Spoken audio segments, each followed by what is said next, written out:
नमस्कार, आप देख रहे हैं देश का number 1 Hindi news channel news 18 India. मैं हूं आपके साथ जसप्रीत कौर। नमस्कार, आपके साथ हूं मैं लवीना राज। सबसे पहले बात महायुद्ध की करते हैं। यूक्रेनी सेना की अत्याधुनिक टैंकों की मांग अब पूरी हो चुकी है और अब जेलेंस्की की सेना लंबी दूरी की मिसाइलों को हासिल करने के लिए अपने सहयोगियों की तरफ देख रही है। यूक्रेन के कई शहरों पर रूस के नॉन स्टॉप अटैक जारी है, जिसको देखते हुए जेलेंस्की एक बार फिर हथियारों की मांग कर रहे हैं। और इस बार जेलेंस्की ने नेटो देशों के सामने लॉन्ग रेंज मिसाइल की डिमांड रख दी है, जो रूस के खिलाफ यूक्रेन का कवच बन सके और दुश्मन देश के घातक हथियारों का जवाब भी दे सके।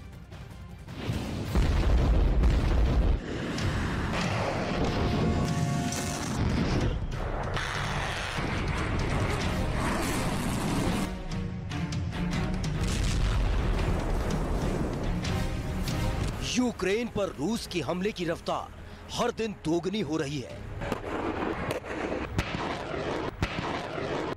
कभी घरों पर मिसाइल गिरती है, कभी रास्तों पर ड्रोन फटते हैं,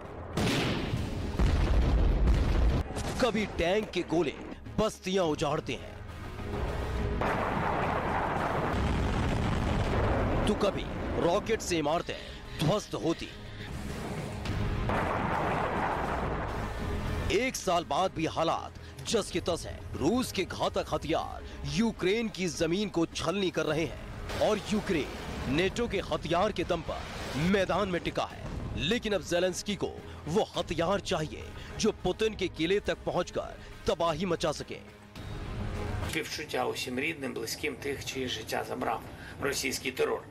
Не можна затягувати передачу нашим воїнам зброї, яка може захистити українців від терору, постійного російського терору. Терор, щоб не планував собі агресор, ми продовжуємо розвиток наших.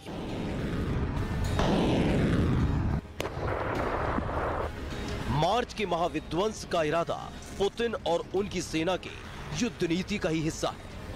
यूक्रेन को किसी भी कीमत पर पाना पुतिन का सपना है और पुतिन एक बार जो ठान लेते हैं वो करके दिखाते हैं। ऐसे में से पुतिन का गुस्सा कहें या फिर जंग का एक हिस्सा।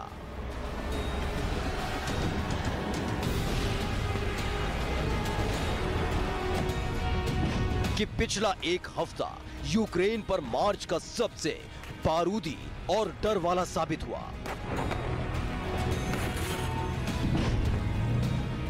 वो इसलिए 23 मार्च 2023 यानी कल जगाती खेरसौन और पुतिन की मिसाइल गरज रही थी। खेरसौन पर एक के बाद एक रूसी सेना ने 11 मर्तबा मिसाइल दागी, जिसने खेरसौन की जमीन को थर्रा कर रख दिया।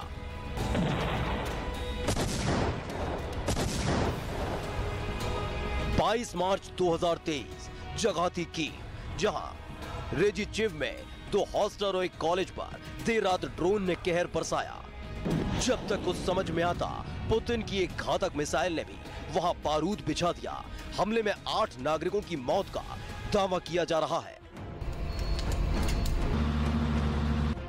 22 मार्च 2023 जिस रात चीन के राष्ट्रपति शी जिनपिंग मॉस्को से बीजिंग रवाना हुए, उस रात ज़पोरिज़िया उन 12 घंटों को नहीं भूल सकता जब मिसाइलों की आवाजों से वहां के लोग कांपते रहे। ज़पोरिज़िया के एक अपार्टमेंट को मिसाइल ने तबाह कर दिया, जिसमें 33 लोग जख्मी बताए जा रहे हैं। 21 मार्च 2023 जब जेलेंस्की और जापान के प्रधानमंत्री किशिदा युद्ध नीति पर चर्चा कर रहे थे, तो पुतिन की मिसाइल ज़पोरिज़िया की तरफ टारगेट सेट कर रही थी और वही हुआ। पुतिन की मिसाइल की धमाक यूक्रेन में सुनाई दी और मासूमों की चीखें बस्तियों में गूंज गई। तारीख से जुदा भी तबाही की तस्वीर ऐसी ही है। जब भी कोई यूरोप में शांति की बात करता है, उसके कुछ ही देर बाद हमले का हुक्म जारी कर दिया जाता है। इस वक्त युद्ध का सच यही है। Послуги, соціальна сфера, і критично важливо, щоб не було затягування у зближенні України та Євросоюзу. І це важливо і для захисту України, і для захисту європейської системи. Це відповідає об'єктивній потребі посилювати Європу постійно, бо лише постійно.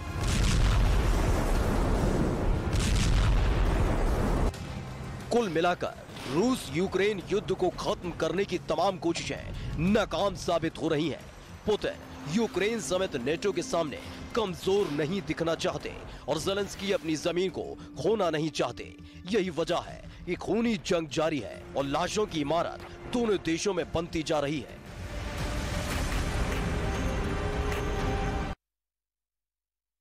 अब बात परमाणु युद्ध के सबसे बड़े खतरे की। यूरोप के सबसे बड़े न्यूक्लियर पावर प्लांट ज़ापोरिज़िया पर हमला हुआ है और इसने पूरे यूरोप को परमाणु रेडिएशन के खौफ से भर दिया है। कहा यह जा रहा है कि ज़ापोरिज़िया की परमाणु भट्टी इसी तरीके से खौलती रही तो धमाका होगा और इस धमाके की गूंज 10 देशों में सुनाई देगी। मतलब बिना एटम बम चलाए दुनिया को परमाणु वाली मौत मिलेगी, जो पूरी दुनिया के लिए इस वक्त खतरे की घंटी बनी हुई है। इससे न सिर्फ यूरोप हिला हुआ है बल्कि इसकी जद में कई सारे देश भी आएंगे।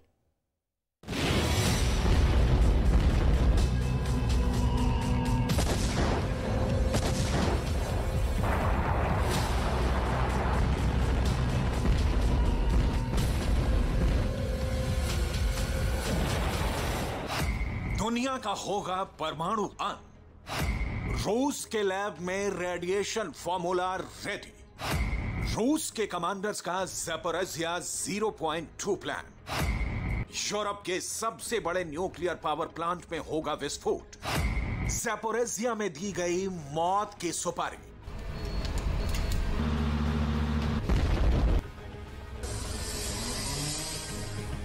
कैसे और क्यों, इसे समझने के लिए एक एक पॉइंट को बहुत गौर से समझना होगा, क्योंकि परमाणु की चिल्लाहट के बीच असली परमाणु खतरे की डिटेल आपसे कहीं छूट ना जाए। कहा जा रहा है कि रूस यूक्रेन युद्ध का अंत हो ना हो एटम बम से ही होने वाला है। रूस के पूर्व राष्ट्रपति और पुतिन के बहुत खास दिमित्री मेदवेदेव ने इसकी ताजा तस्दीक की है। Миновала ли угроза ядерного конфликта? Нет, не миновала. Она возросла. Каждый день поставок иностранного оружия на Украину в конечном счете приближает. मेदवेदेव की परमाणु बम की 5वीं धमकी में नया क्या है, इसकी डिटेल आपको आगे दिखाएंगे। उससे पहले रूस की इस नई लॉन्च मिलिट्री मिसाइल को देख लीजिए। यह मिसाइल रूस के मिलिट्री के दूसरे डिपार्टमेंट्स के बीच तालमेल पैदा करेगी, उन्हें साजो सामान संबंधित सबसे ताजा जानकारी मुहैया कराएगी।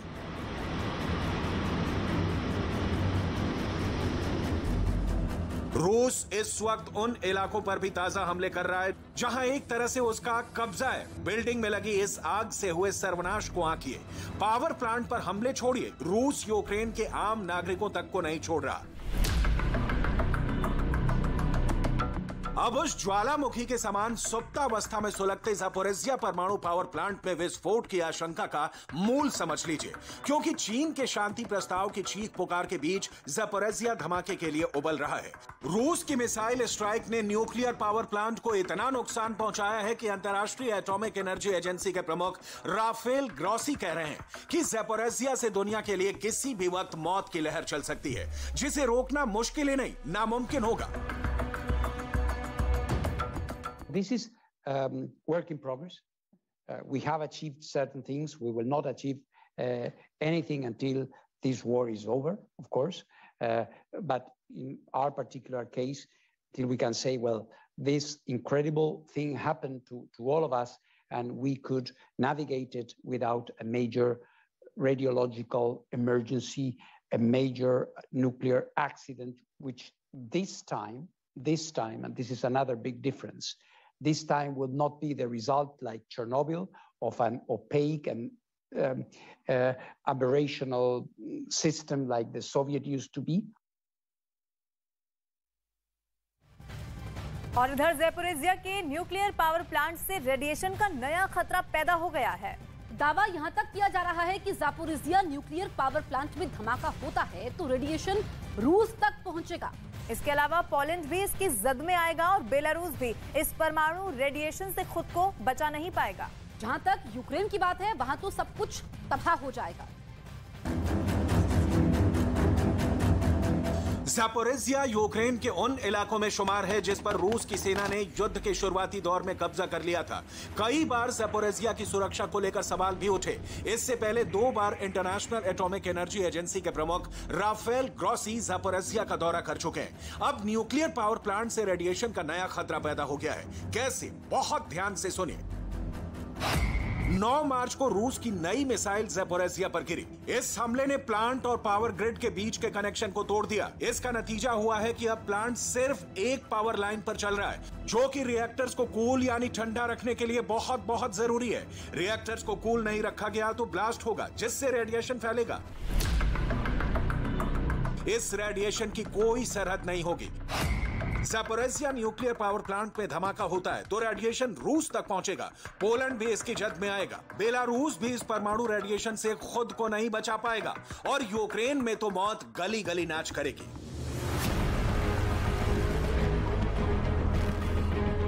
यूक्रेन की खून से नहाई जमीन पर जिंदा लोग तब बंकरों में बैठे मौत के मुंह में समा जाएंगे और पूरी दुनिया तमाशबीन बनी रहेगी। न्यूक्लियर पावर प्लांट में रिएक्टर्स की कूलिंग को बहुत सरल शब्दों में समझ लीजिए। ज़ापोरिज़िया न्यूक्लियर पावर प्लांट में कुल 6 रिएक्टर्स हैं। इन 6 न्यूक्लियर रिएक्टर्स में इस्तेमाल होने वाले फ्यूल से बहुत ज्यादा गर्मी पैदा होती है। ये गर्मी कहीं विस्फोट का कारण नहीं बने, इसलिए कूलिंग की जरूरत पड़ती है। न्यूक्लियर पावर प्लांट को दूसरे ऑपरेशन के लिए भी एनर्जी की जरूरत पड़ती है, लेकिन रूस की मिसाइलों ने न्यूक्लियर पावर प्लांट के एनर्जी कनेक्शन को ही लगभग खत्म कर दिया है। जिस सिंगल पावर लाइन पर पूरा प्लांट टिका है, उसका कनेक्शन कभी भी कट हो सकता है। सोचिए जरा फिर क्या होगा। ना तो मिसाइलें चलेंगी, ना बम, ना गोले, ना स्टैन गन, ना मशीन गन। जहरीली हवा चलेगी और मौत ही मौत। मतलब अगर वक्त रहते यूरोप के सबसे बड़े न्यूक्लियर पावर प्लांट की तपिश कम नहीं की गई तो परमाणु आग में दुनिया खाक हो जाएगी। बहुत कम लोगों को पता होगा कि यूक्रेन दुनिया भर में न्यूक्लियर एनर्जी का प्रोडक्शन करने वाला 3रे नंबर का देश है। यूक्रेन में एक तो नहीं, कुल 15 न्यूक्लियर रिएक्टर्स एक्टिव है। इन पावर प्लांट से ही यूक्रेन की 50% बिजली की जरूरत पूर्ति होती है। मार्च के पहले हफ्ते में प्लांट में लगी आग से दुनिया की सांसें टंग गई थी और अब ज़ापोरिज़िया पावर प्लांट फिर से विस्फोट की आशंका के दौर में है। परमाणु हादसा रूस में ही हो चुका है। जब 37 साल पहले 26 अप्रैल 1986 की सुबह चेर्नोबिल परमाणु संयंत्र में विस्फोट हुआ। इसे दुनिया का सबसे बुरा परमाणु हादसा कहा जाता है। Chernobyl nuclear power plant Ukraine की राजधानी कीव से 130 किलोमीटर उत्तर और पड़ोसी मुल्क बेलारूस से 20 किलोमीटर दक्षिण की ओर है। ये प्लांट 4 रिएक्टरों से बना है। प्लांट से करीब 15 किलोमीटर दूर चेर्नोबिल कस्बा था, जहां पर करीब 12,000 लोग रहते थे। कहा जाता है कि रिएक्टर्स में कूलिंग कम हुई और विस्फोट हो गया। परमाणु रेडिएशन स्वीडन तक पहुंचा और लोगों की न सिर्फ मौत हुई बल्कि उम्र भर के लिए बीमार हो गए। सबसे बड़ा सवाल यह है कि क्या रूस जानबूझकर ज़ापोरिज़िया का जहरीला अंत चाहता है? और सवाल ये भी कि क्या पुतिन यूक्रेन का विनाश करके ही मानेंगे, क्योंकि दिमित्री मेदवेदेव का बयान तो इसी ओर अब इशारा कर रहा है। दरअसल दिमित्री मेदवेदेव ने कहा है कि हथियारों का जखीरा अगर यूं ही यूक्रेन को सप्लाई होता रहा तो रूस अपने एटम बम का इस्तेमाल जरूर करेगा। आज ज़ापोरिज़िया का हाल भी चेर्नोबिल की तरह दिख रहा है। बस हादसा रुका है और ये कभी भी हो सकता है। सवाल है कि चेर्नोबिल हादसे के बावजूद क्या रूस जानबूझकर ज़ापोरिज़िया का जहरीला अंत चाहता है? क्या यूक्रेन को परमाणु विनाश का पुतिन एक झलक दिखाना चाहते हैं? इन सवालों का जवाब किसी के पास नहीं है। हाँ, युद्ध के बिल्कुल शुरुआत से रूस का यूक्रेन पर परमाणु बम गिराने की जो मंशा है वो अब भी ज्यों की त्यों दिख रही है। ताजा उदाहरण है दिमित्री मेदवेदेव का बयान, जिसमें अमेरिका को खुली धमकी है कि हथियारों का जखीरा अगर यूं ही यूक्रेन सप्लाई होता रहा तो रूस के एटम बम अपने ठिकानों पर आराम नहीं करेंगे, उनका इस्तेमाल किया जाएगा। रूस की न्यूक्लियर धमकी हल्के में ना तो बाइडेन लेते हैं न ज़ेलेंस्की, दोनों परमाणु बम की धमकी की चिंता में है, क्योंकि इसे जैसा दिमित्री मेदवेदेव कह रहे हैं, संसार का पूर्ण विनाश हो जाएगा।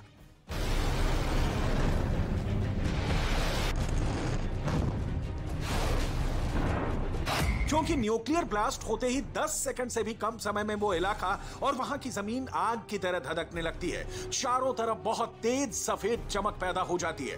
परमाणु विस्फोट के 3 बेहद घातक असर होते हैं। पहला, ज्वालामुखी की आग से भी ज्यादा तेज गर्मी पैदा हो जाती है। दूसरा और बेहद खतरनाक होता है रेडिएशन का असर। इसमें बेहद खतरनाक गामा किरणें निकलती हैं। ये इतनी खतरनाक होती हैं कि शरीर के जिस भी हिस्से पर पड़ जाएं, वो हिस्सा बदल ही जाता है।